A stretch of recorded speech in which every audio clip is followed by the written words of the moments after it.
నమస్కారం గురువుగారు. గురువుగారు చిటికెన వేలు లిటిల్ ఫింగర్ అని కూడా పిలుస్తూ ఉంటారు. మరి ఆ వేలుకున్న విశిష్టతని తెలియజేస్తారా?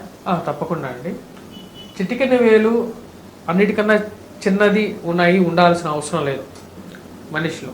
ఓకే, కొంతమంది హ్యాండ్స్లో మనం చూసినట్లయితే చిటికెన వేలు చిటికెనది అయింది, పెద్దది కూడా అయి ఉంటుంది అనమాట. అంటే ఇది బుధుడికి సంకేతం యాక్చువల్గా చెప్పాలంటే. అంటే మెర్క్యూరీ ప్లానెట్కి ఇదన్నమాట. మెర్క్యూరీ ప్లానెట్ ఏదైతే ఉంటుందో అది బిజినెస్కి, న్యూరలాజికల్ ఇష్యూస్, మరి హెల్త్ ఇష్యూస్కి, వీటన్నిటికీ కూడా మూలంగా ఉంటుంది అన్నమాట. అంటే మనిషికి ఏది లేకపోయినా సరే హెల్త్ లేదు అంటే మటుకు చాలా కష్టాలు అనుభవిస్తాడు. తను సంపాదించిన డబ్బంతా వచ్చినప్పటికీ హెల్త్కే ఖర్చు పెట్టడం జరుగుతుంటుంది అన్నమాట. తద్వారా వచ్చినప్పటికీ కొన్ని కష్ట నష్టాలని గురవటం అనేది జరుగుతుంటుంది. ఇక్కడ మనం చూసినట్లయితే ఈ చిటికెన వేలు నేను ఏదైతే డ్రా చేశానో ఇది చాలా చిన్నదిగా డ్రా చేశాను యాక్చువల్గా. ఇప్పుడైతే చిటికెన వేలు ప్రపోర్షన్ ఎప్పుడైతే తగ్గుతుంటుందో, అంటే ఈ యొక్క స్థానరీత్యా ఇది డౌన్గా ఉంది చూస్తారా మీరు, ఎప్పుడైతే తగ్గుతుంటుందో తన యొక్క financial earning and business intellectuality ఏదైతే ఉంటుందో, ఆ నేచర్ అనేది అయితే ఉంటుందో అది తక్కువగా ఉంటుంది, ప్రాస్పరిటీ అనేది తక్కువగా ఉంటుంది అన్నమాట. అలాగే ఇది పెద్దదిగా ఉంటాయి, అంటే ఇంకా కొద్ది పెద్దదిగా ఉంటే, అంటే దీనికన్నా ఈ స్థానం కన్నా ఇంకా ఎత్తుగా ఉంటే తనకు వచ్చినప్పటికి he is very good at mathematics అనమాట. అంటే చాలా మ్యాథమెటికల్ థింకింగ్, రీజనింగ్ చేయగలుగుతాడు. మరియు ఈ యొక్క వ్యాపార దృష్టిలో కూడా తను ముందుకు వెళ్ళగలుగుతాడు అనమాట. అంటే తను చేసే పని అనేది చాలా ఫోకస్డ్గా ఉంటుంది. హెల్త్ కూడా చాలా స్టేబుల్గా ఉండగలుగుతాడు. మరియు అలాగే చెప్పాలి అంటే ఏదైనా సరే ఫైనాన్షియల్ క్యాలిక్యులేటివ్గా ఉంటాడు అనమాట. అంటే నీకు మీ ఇంటికి వస్తే నేను 10 రూపాయలు బిస్కెట్లు తెస్తే నువ్వు నాకు ఎంత ఇచ్చావు, దాని ఈక్వల్గా ఉందా లేదా, ప్రతి విషయాన్ని లాజికల్గా ఆలోచించే శక్తి ఉంటుంది. అలాగే బిజినెస్ పరంగా కూడా వాళ్ళు ఉన్నతమైన స్థాయికి వెళ్ళగలుగుతారు అన్నమాట. వీటి కింద మనం మౌంట్ చూసినట్లయితే ఈ మౌంట్ ఏదైతే ఉందో ఇక్కడ కూడా ఒక మౌంట్ ఉంటుంది అన్నమాట. ఇది మనం చెప్పాలంటే మెర్క్యూరీ మౌంట్ అంటాం అన్నమాట.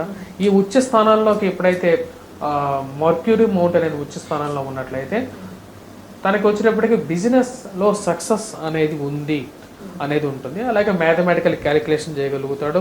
జ్యోతిష్య శాస్త్ర నిపుణులుగా కూడా తయారవుతారన్నమాట.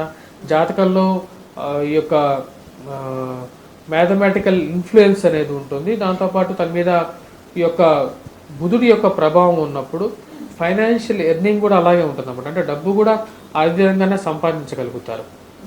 ఒకవేళ ఈ యొక్క బుధుడి యొక్క స్థానం సరిగా లేకపోతే ఎటువంటి పరిణామాలు చోటు చేసుకుంటాయంటే, ముఖ్యంగా వచ్చినప్పటికీ న్యూరలాజికల్ ఇష్యూస్ అనేవి ఎక్కువగా ఉంటాయి. చర్మ సంబంధితమైన రోగాలు అనేవి ఎక్కువగా ఉంటాయి. వాటితో పాటు వైవాహిక జీవితంలో మనస్పర్ధలు అనేవి ఎక్కువగా ఉంటాయి. 10 రూపాయలు అంటే ఇలాంటి వాళ్ళు వచ్చినప్పటికీ జనరల్గా ఎవరికైతే బుధుడు స్థానం సరిగా లేదు వారు వచ్చినప్పటికీ స్పెక్యులేషన్స్లో, అంటే స్పెక్యులేషన్స్ అంటే స్టాక్ మార్కెట్ అన్నమాట. స్టాక్ మార్కెట్లో కానీ ట్రేడింగ్లో కానీ బిజినెస్కి అంతగా ఎక్కువగా పనికిరారు వాళ్ళు. ఎందుకంటే ఆ లాజికల్ థింకింగ్ అనేది ఉండదు, ఆ అప్రమత్తత అనేది ఉండదు అన్నమాట. ఇన్వెస్ట్ చేస్తారు, డబ్బు పోగొట్టుకుంటారు. ఒకానొక టైంలో బాగా సంపాదిస్తారు, ఒకానొక టైంలో ఫుల్గా లాస్ అవుతారు అన్నమాట. అనుకోకుండా ఒకేసారి లక్షలు లాస్ అయిపోతారు అన్నమాట. ఒక వారం రోజుల్లోనే ఎక్కువగా లాస్ అయిపోతూ ఉంటారు అన్నమాట. న్యూరలాజికల్ ఇష్యూస్ అనేవి, చర్మ సంబంధితమైన వ్యాధులు అనేవి ఎక్కువగా సంభవిస్తూ ఉంటాయి. అలాగే మనం చూసినట్లయితే గురుస్థానం గురుస్థానంతో పాటు గురుస్థానం చిన్న వేలుగా ఉందనుకోండి, వాళ్ళకు వచ్చినప్పటికి liver related issues, skin related issues, పేగు సంబంధితమైన వ్యాధులు, బైల్ రిలేటెడ్ ఇష్యూస్ ఇవన్నీ వస్తాయన్నమాట.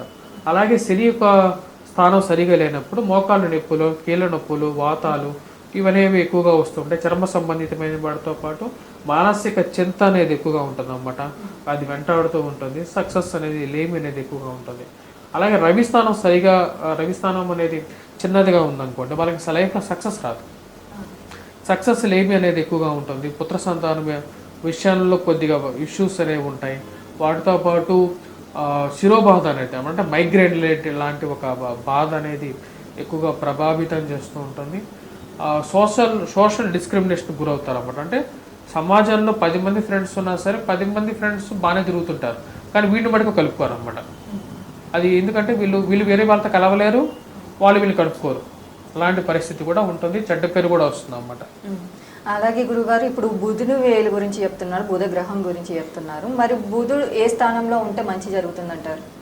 జాతక చక్ర రీత్యా వచ్చినప్పటికీ ఎప్పుడైనా సరే బుధుడు అంటే వ్యాపార సంబంధితమైన విషయాల్లో ఆధిపత్యాన్ని తీసుకున్నప్పుడు లగ్నంలో ఉన్న బుధుడు మంచివాడు, సప్తమంలో ఉన్న బుధుడు మంచివాడు, అలాగే రాజ్యస్థానంలో ఉన్న బుధుడు మంచివాడు, లాభస్థానంలో ఉన్న బుధుడు కూడా మంచివాడు అన్నమాట.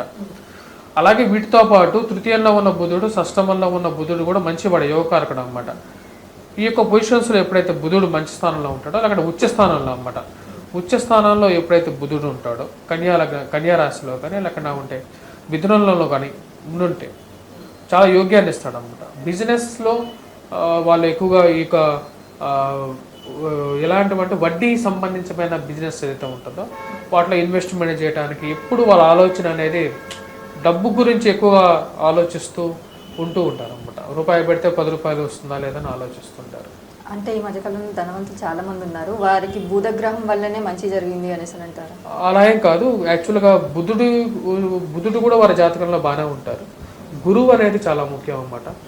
నేను చూసిన చాలా జాతకాల్లో వచ్చినప్పుడు గురుస్థానం కూడా వారికి జనరల్గా అంత డబ్బు సంపాదించారంటే గురుస్థానం అనేది చాలా మంచి స్థానంలో ఉండుంటుంది. అలాగే బుధుడు కూడా బాగానే ఉండుంటాడు, రెండు బాగానే ఉండుంటారు, అలాగే సంపాదిస్తారు. లిటిల్ ఫింగర్ గురించి చాలా చక్కగా వివరించారు, ధన్యవాదాలు.